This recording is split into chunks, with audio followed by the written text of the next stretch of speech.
Passionnés et créateurs, bonjour à vous. On se retrouve aujourd'hui pour deux tutoriels de boîtes et deux boîtes à bonbons Halloween. On va commencer ici avec le petit berlingot, le traditionnel, mais aux couleurs d'Halloween. C'est une boîte très simple à réaliser. Et ici le petit balai où il vous faudra un tout petit peu plus de dextérité.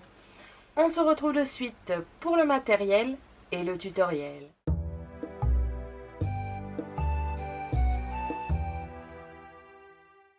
Pour cela, il vous faudra le matériel de base, des ciseaux, une pince à strass, un crayon, un plioir, un cutter, une règle, du double face.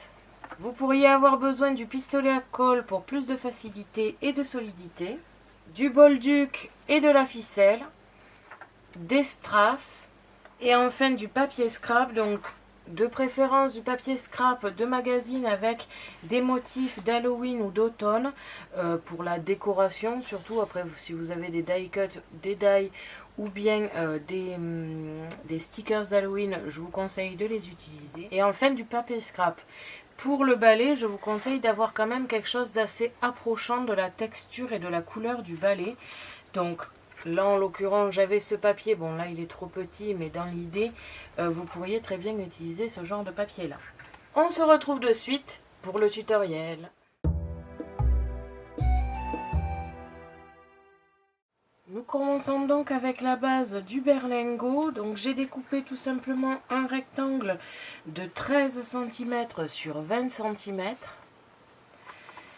Il va falloir le replier sur lui-même et le coller comme ceci. Pour cela, je vais juste créer une petite bande à 1 ou 2 cm ici pour savoir où je dois stopper ma colle. J'encolle la partie que je viens de marquer, comme ceci. J'obtiens donc un cercle comme cela. Je vais aplatir un premier côté.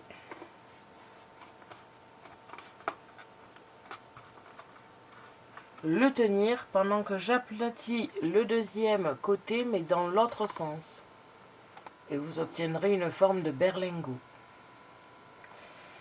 Pour la suite, c'est très simple, je vais ici poser un petit peu de double face d'un côté comme ceci,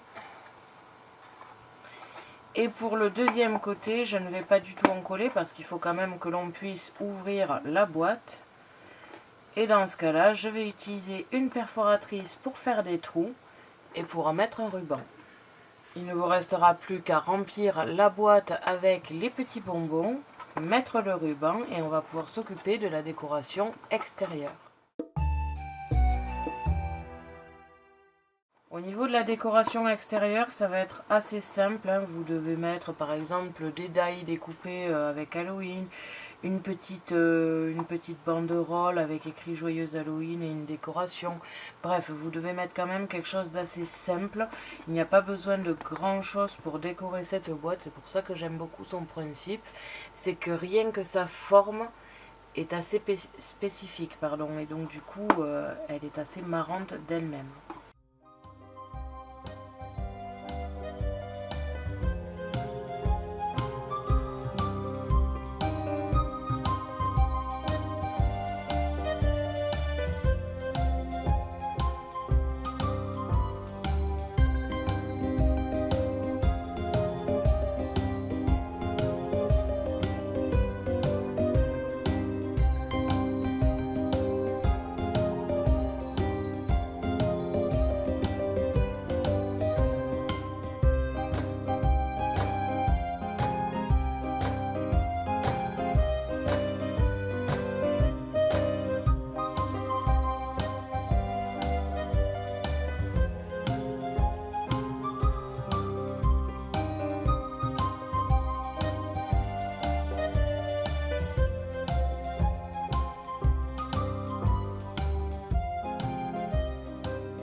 Donc voilà, j'ai mis cette décoration sur le dessus. Vous pouvez rajouter des strass ou des stickers mais je pense que je vais mettre que des strass personnellement, sinon je suis pas sûre que ça tienne et puis ça va faire vraiment très enfin une trop grosse décoration. Cette boîte ici ne demande pas beaucoup de décoration.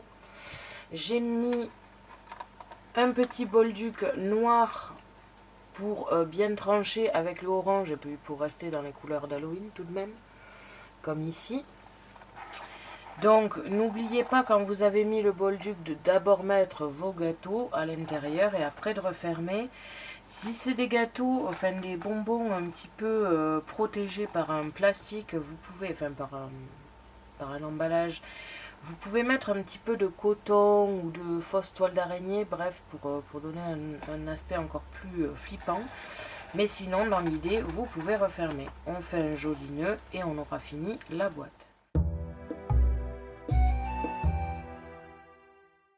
Comme ceci.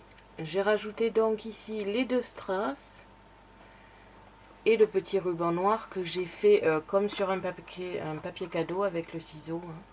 Je l'ai tout simplement tiré pour que ça fasse un joli petit paquet. Et nous avons terminé notre boîte Berlingot. On passe de suite à la deuxième boîte, c'est-à-dire la boîte balai.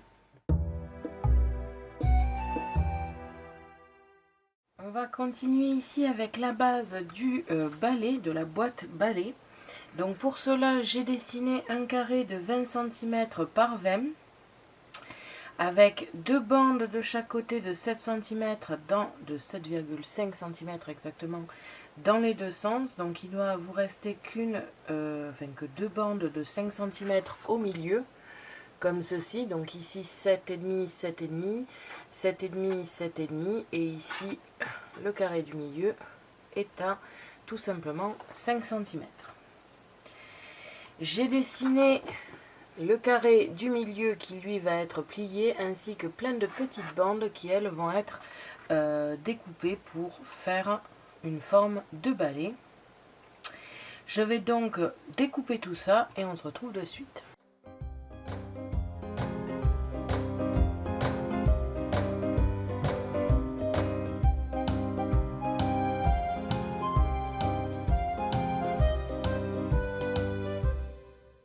Comme vous pouvez le voir, j'ai réalisé des bandes d'environ 1 cm. C'est pas fixe, j'en ai fait des plus larges et des plus fines. Je l'ai fait un petit peu à vue d'œil, comme ceci. Je vais découper chaque bande.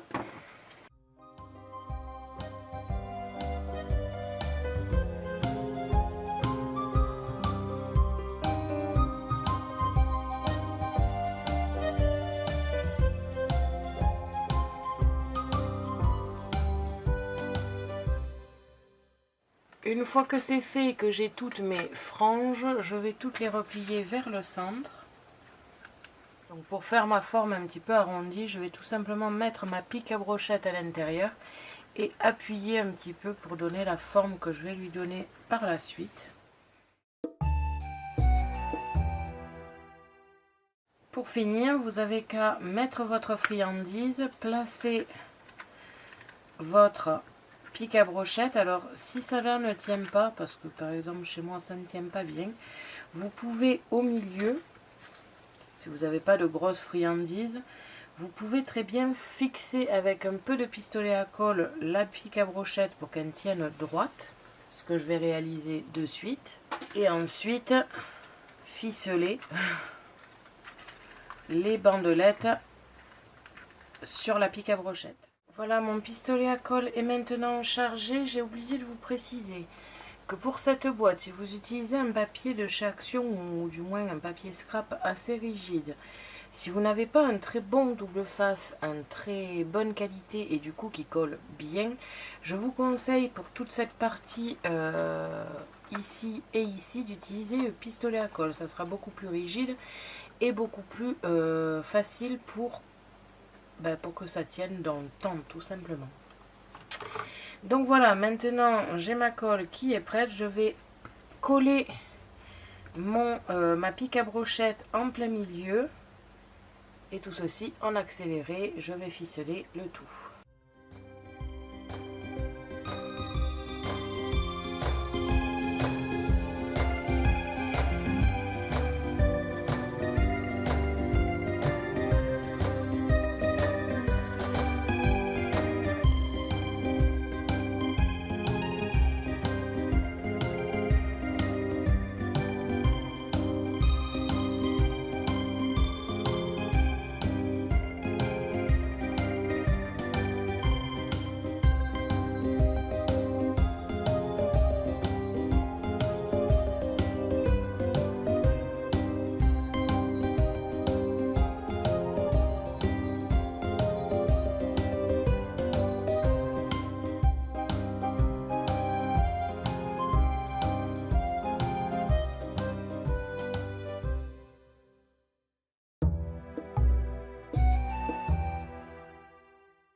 Et voilà, j'ai terminé mon petit balai, donc avec ici une petite banderole Halloween 2019 et Halloween monstre, avec une ficelle noire qui entoure mon petit balai. Donc oui, on peut voir un petit peu à l'intérieur, c'est pour ça qu'à l'intérieur vous ne mettez pas un super cadeau que vous voulez absolument cacher. C'est vraiment pour les petites friandises, donc les gens pourront à peu près apercevoir à l'intérieur la friandise. Ce qui peut être très marrant, c'est de mettre des friandises noires et oranges pour que, à travers le balai, on aperçoive les couleurs d'Halloween. Et on a terminé notre deuxième petite boîte à bonbons. Merci à tous d'avoir regardé ma vidéo. N'hésitez pas à me poser des questions ainsi qu'à me dire en commentaire ce que vous avez pensé de ces deux petites boîtes. Je vous invite à me suivre sur mon blog ainsi que mes réseaux sociaux que vous pouvez retrouver dans la description de la vidéo. Et n'oubliez pas que j'ai un lien en partenariat avec Megacrea qui se trouve aussi dans la description. À la prochaine pour de nouvelles créations.